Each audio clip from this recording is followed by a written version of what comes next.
আমি আবার সমস্ত প্রশংসা এবং কৃতজ্ঞতা জানাচ্ছি তাদেরকে, তারা আমার পাশে আছে।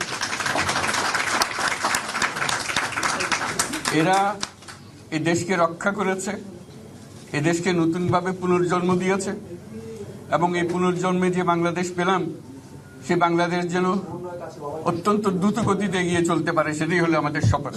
সেটা আমরা রক্ষা করতে চাই, এগিয়ে যেতে চাই। আজকে আবু সাঈদের কথা মনে পড়ছে আমাদের, যে আবু সাঈদের ছবি বাংলাদেশের